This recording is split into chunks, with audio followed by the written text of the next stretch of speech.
নমস্কার বন্ধুরা, নিত্যদিনের রান্নায় আপনাদেরকে স্বাগত। এই গরমেতে আমি নিয়ে এসেছি শরীরকে ঠান্ডা করার জন্য মিষ্টি দইয়ের রেসিপি। চলুন মিষ্টি দইয়ের রেসিপিটা আমার সাথে দেখতে থাকুন।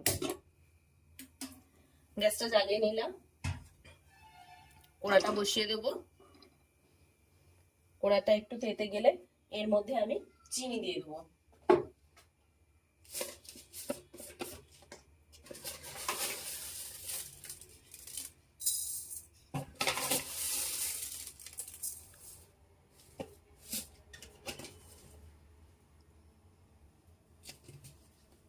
এই চিনিটাকে আমি একটু ভালো করে ক্যারামেল করে নেব। চিনিটার মধ্যে আমি একটু জল দিয়ে নেব, দিয়ে এটাকে আমি অনবরত নাড়াচাড়া করতে থাকবো যতক্ষণ পর্যন্ত না চিনিটা রং আসছে।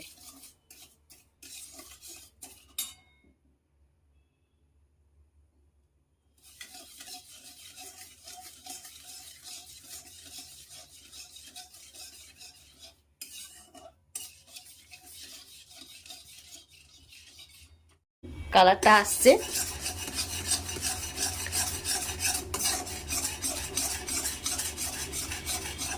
একদম দেখতে পাচ্ছেন কালারটা কত সুন্দর আসছে।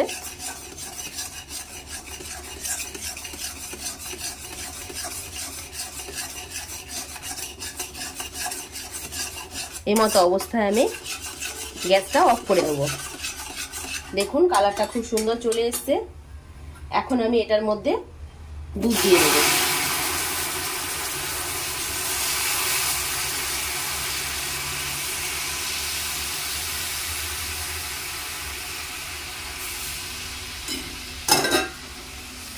দেখুন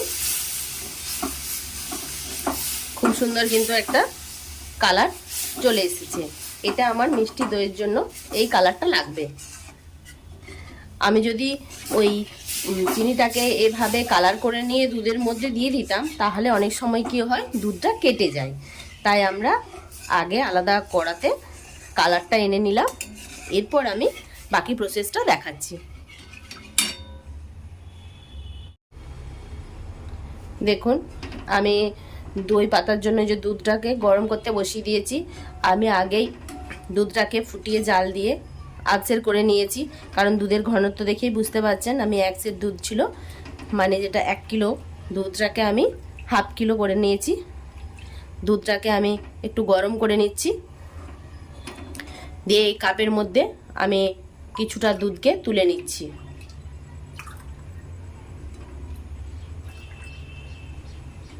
দেখুন এই দুধটা আমি তুলে রাখছি। এটা ফুটে গরম হতে থাকুক। তার সাথে আমি এই যে দুধের যে রংটা করলাম চিনির সাথে দুধকে মিশিয়ে, সেটাকে আমি এর মধ্যে দিয়ে দিচ্ছি।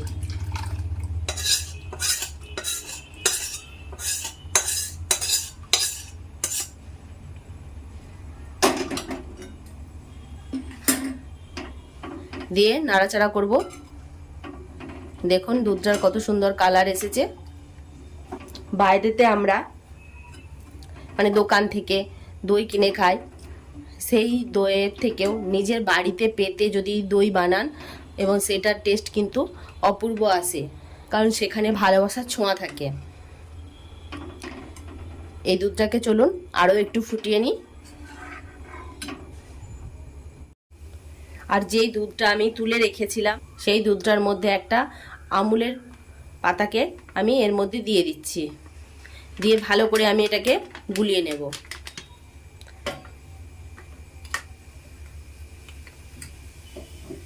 দেখুন আমুলের পাতাটা দিলাম বলে ভাববেন না যে ওটার আমি কোনো রকম অ্যাড বানাচ্ছি, সেটা নয়।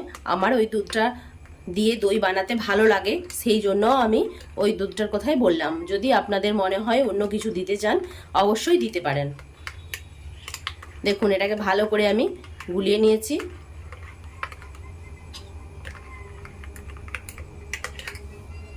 আমি এই দুধের মধ্যে ঢেলে দিলাম।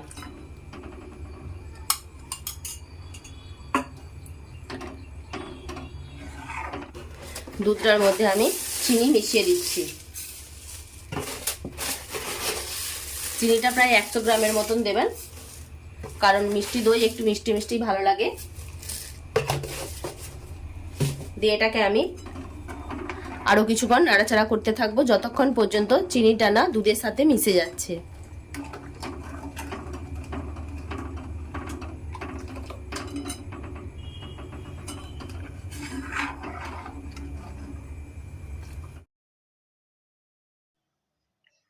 দুটো এলাচকে আমি ফাটিয়ে দুধের মধ্যে দিয়ে দিচ্ছি, যাতে যখন দইটা হবে তখন দইটা একটা মিষ্টি গন্ধ বের হয়। দেখুন দুধটা কত ঘন হয়ে গেছে, রঙটাও খুব সুন্দর এসেছে। আর এই গরমের দিনে আপনারা সবাই দই বানিয়ে খাবেন, কারণ দই খুব সহজ এবং হালকা খাবার, ওজন কমাতে সাহায্য করে। এবং দই হচ্ছে কি বলুন তো, খুবই উপকারী, শরীর ঠান্ডা রাখে, রোগ প্রতিরোধ ক্ষমতা বাড়ায়। দইয়ের মধ্যে ভিটামিন ডি আছে প্রচুর পরিমাণে, তাই রোগ প্রতিরোধ ক্ষমতা অবশ্যই বাড়াবে। তাই দই খান, শরীরকে ঠান্ডা রাখুন। কিন্তু সেটা অবশ্যই মিষ্টি দই নয়, টক দই। টক দই শরীরের জন্য খুবই উপকারী, কিন্তু সব সময় তো আমাদের টক দই খেতে ভালো লাগবে না। তাই মাঝে মধ্যে স্বাদ বদলানোর জন্য আমরা চিনিটা খুব ভালোভাবে গলে গেছে, দুধটাও খুব সুন্দর গাঢ় হয়ে গেছে। এখন আমি গ্যাসটাকে অফ করে দেবো, একটু ঠান্ডা হোক, তারপর দইটা আমি পাতবো। দেখুন দুধের রঙটা খুব সুন্দর এসেছে।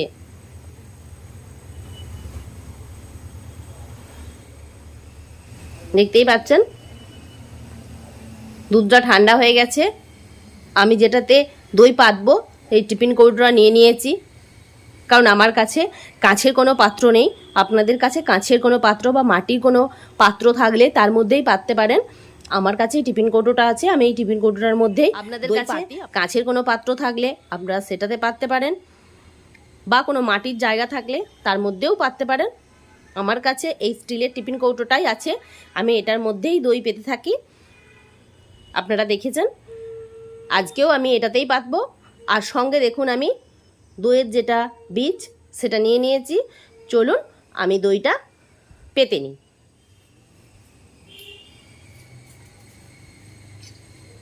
আমি এই দইয়ের বীজটাকে এই জায়গাটার মধ্যে ঢেলে দিলাম, দিয়ে ভালো করে, দেখতে পাচ্ছেন ভালো করে আমি এটাকে মাখিয়ে নিচ্ছি বা এটাকে ফেটিয়ে নিচ্ছি।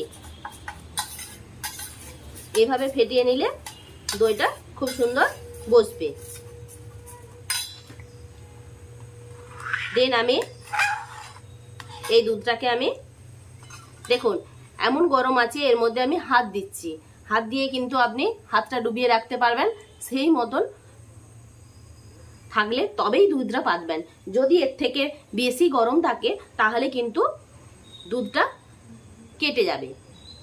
তাই আঙুল ডোবানো যাবে সেরকম মতন দুধটাকে ঠান্ডা করে নেবেন, দিয়ে দইটা পাতবেন। এখনই দেখতে পাচ্ছেন দুধটার কালার কত সুন্দর এসেছে। দেখি দইটা পাতলে দইয়ের কালারটা কত সুন্দর আসে।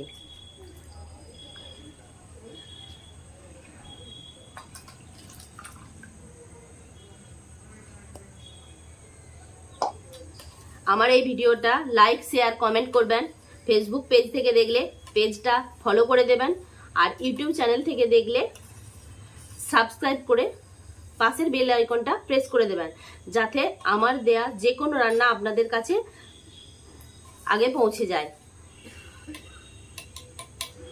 এই দইটা আমি 8 ঘন্টার জন্য একটা কম্বলের মধ্যে ঢাকা দিয়ে রেখে দেবো, তারপর দেখাবো দইটা কেমন হয়েছে। আমি ঢাকা দিয়ে দিলাম, এরপর আমি এটাকে কম্বলের মধ্যে চাপা দিয়ে রাখবো। আপনারা চাইলে গরম নুনের মধ্যে চাপা দিয়ে রাখতে পারেন, তাতেও কিন্তু দই ভালো বসবে। 8 ঘন্টা পরে দইটাকে বের করে নিয়ে আমি কিছুক্ষণের জন্য ফ্রিজের মধ্যে দইটাকে রেখে দিয়েছিলাম। দেখুন দইটা কেমন বসেছে, দেখতে পেয়েছেন দইটা কত সুন্দর বসেছে। আমি যেভাবে দইটা বানিয়েছি সেইভাবে আপনারা দইটা বানান, বাড়ির দই খেতে খুব ভালো লাগবে। সবাই সুস্থ থাকুন, ভালো থাকুন। আবার দেখা হবে নতুন একটা ভিডিওর সাথে।